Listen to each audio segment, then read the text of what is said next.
Good morning, or depending when you're watching this, good afternoon, good evening, or good night.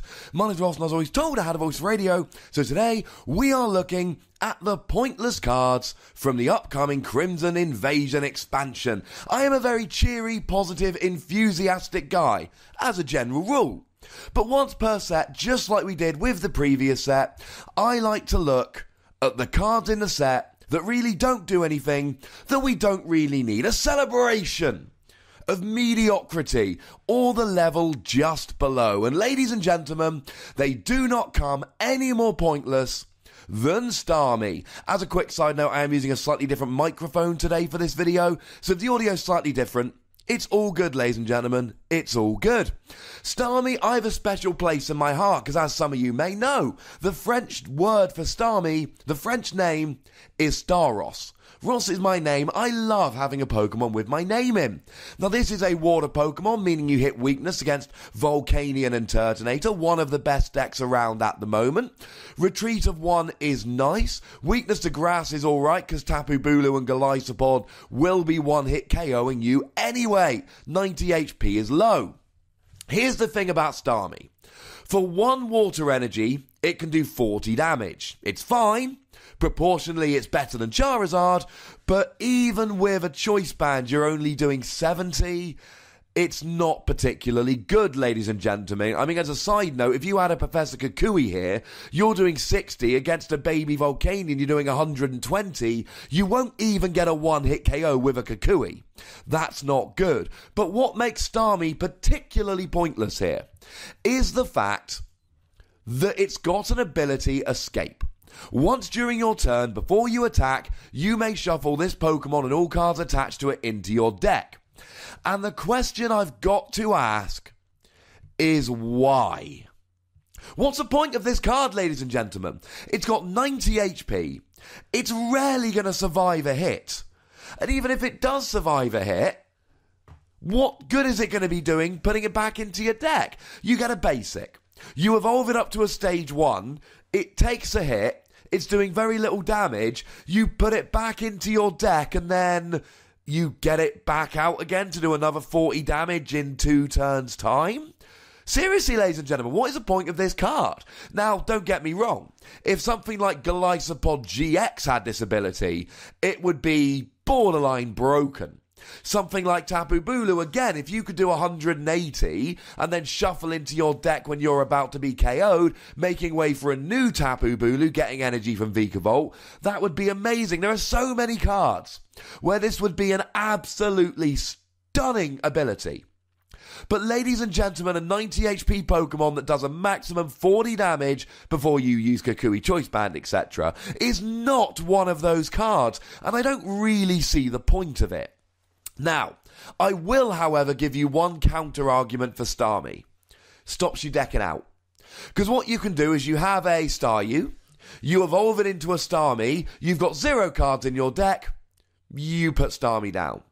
You then grab the Staryu, evolve into Starmie, when you're about to deck out, you put it back into your deck. Although, of course, if you draw the Starmie, you then draw the Staryu and deck out before you can evolve. But you could potentially use this to stop you decking out.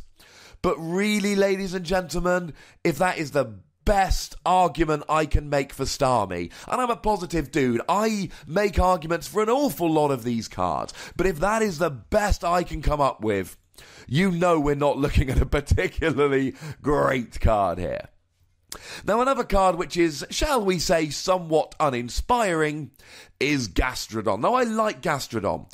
In the video game Sun and Moon, he was on my first ever team. He's got a really nice ability, which means he absorbs all water attacks, meaning that the rest of your team don't have to worry about them. Gastrodon's a bit of a tank. I like Gastrodon in the video game. In the trading card game, I'm not entirely sure what Gastrodon's doing here. 120 HP is fine for a stage 1, but it's not particularly good. Retreat cost of 3 does open Heavy Ball, which is nice, but then again, I mean, come on. It's just asking to be dragged into the active with Guzma and left there, or wasting one of your float stones. Now, the weakness to grass, I'm going to say pretty much exactly what I said about Starmie. Yeah, you're weak to grass, but Golisopod and Tapu Bulu both hit 120, which will be a KO because you've only got 120 HP here. So let's look at the attack, see if there is something we can use to salvage this. Just a little bit. 1 fighting, 1 colourless, 30 damage plus confusion. Now, 30 damage plus confusion is good. We have seen this time and again with Espeon GX. 30 damage plus confusion, but here's the deal.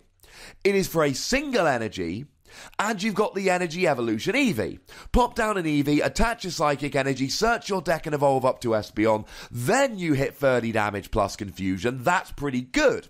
Not to mention that Psychic is a pretty nice weakness to hit at the moment with stuff like Garbodor running around, for instance, whereas Gastrodon... you will one-hit KO a Zorua. I suppose there's one saving grace, but it's really not particularly good, ladies and gentlemen. 2 energy on a stage 1 that doesn't have an evolution cheat, I'm not feeling it. Fighting, colourless, 120 damage. Now, I like the 120 damage. You add a choice badge, you get a one-hit KO on Marshadow. With weakness, you're getting a one-hit KO on Drampa, Darkrai, etc. This is a decent attack if you only look at the damage. But we're not only looking at the damage, ladies and gentlemen, we are also looking at the attack cost. A fighting, colourless. It's free energy, and you don't get to use double colourless, and it's not a basic, so you can't use Max Elixir. Whoop. Whoop, he says, sarcastically. And as if that's not bad enough, you've got to do 10 damage to each of your bench Pokemon. Now, to be fair, there are some upsides to doing damage to your own bench. Something like Drampa needs damage on your bench to do extra damage, so that's pretty good. Not to mention the fact that any Pokemon with damage on now can use Ace Roller to pick up.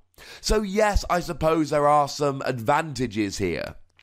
But they are slim, ladies and gentlemen, and for free fighting energy, I'm not buying it. And that brings us to a final pointless card that I want to look at in this video. Like you've seen, ladies and gentlemen, we looked yesterday at Crawdaunt. Now, I don't think Crawdaunt's some amazing Pokemon, but I think there is a fun little rogue deck there, and as somebody pointed out, Crawdaunt is the rogue Pokemon, with Energy Denial. These cards are cards that not even I can make an argument for. 140 HP on a stage 2 is low when you compare it to stuff like Dragonite, Solgaleo, and especially my boy Mamoswine with 180 HP. Retreat of 1 is quite nice, but come on, Talonflame's got a retreat cost of 0, and you can put it down as your active Pokemon. To be fair, the resistance to fighting is very nice, and the weakness to lightning is one of the better weaknesses around at the moment. Double colourless energy, 50 damage, you stop your opponent retreating. Now, stopping your opponent retreating is actually quite nice. You stick them in the active, you buy yourself some turns to get set up, get some energy on the field, get some evolutions going, etc. And if your opponent can't retreat, then you end up getting a cheeky KO. So double colourless, 50 damage, can't retreat. I do like this attack. You can use a double colourless energy, it's a single attachment, and although the damage output here is very weak, you do get the advantage that you're sticking your opponent's active in the active, you're stopping them retreating, so maybe you can buy yourself a turn or two, so you actually get 2 or 3 attacks. That's quite nice. I can see a point of this attack. But not on 140 HP stage 2. 4 colourless energy, 120 damage is exceptionally low. I am not a fan of this, ladies and gentlemen. 4 energy for 120? It better have a really good secondary effect. Oh no, wait! It doesn't. If you knock something out using this attack, you can wait for it, switch to your bench. Yeah, that's it. If you take a KO with this 4 energy attack, you can switch to the bench. Now, in fairness, switching to the bench means that you're not in the active, because something like Gardevoir with a single energy will take you down here because you've already got 4 energy on you. So yeah, switching to the bench is quite nice because it means that you can potentially avoid a KO. But not for 4 energy. 120 damage switching to the bench. There is a lot of use for this attack. But for 4 energy, ladies and gentlemen, I'm not buying it, and I don't think you should either. I am willing to say that these are pointless cards, filler cards. Although one thing that I really enjoyed, the last time I did this, I did pointless cards from Shining Legends. And most of the time I do videos saying how you can use cards, and some of you in the comments tell me why you think I'm wrong. Good, I like discussion. But what I really liked there was in that previous video, and I will put a link to that one in the description, I was saying why cards are bad, and then you guys were making arguments for why those cards are actually useful. So, if anyone's got an argument for why these cards are better than I'm making out, and why they are indeed useful after all, I really want to hear it. Get it down in the comments. Go nuts. Be nice. Make sure you like this video, subscribe to this channel, follow me on Twitter at TheWassy and Twitch at twitch.tv/PTCGRadio. That's where the live action happens. And we are going to be doing a Mario Kart stream at 8 PM tonight. Come along and join. It's always fun. If you want to support the channel, get some bonus podcasts, etc., you can do so at patreon.com/PTCGRadio. But by far, the most important thing as always, look after yourselves until next time. Thank you very much for watching. My name's Ross, and you've been watching PTCG Radio.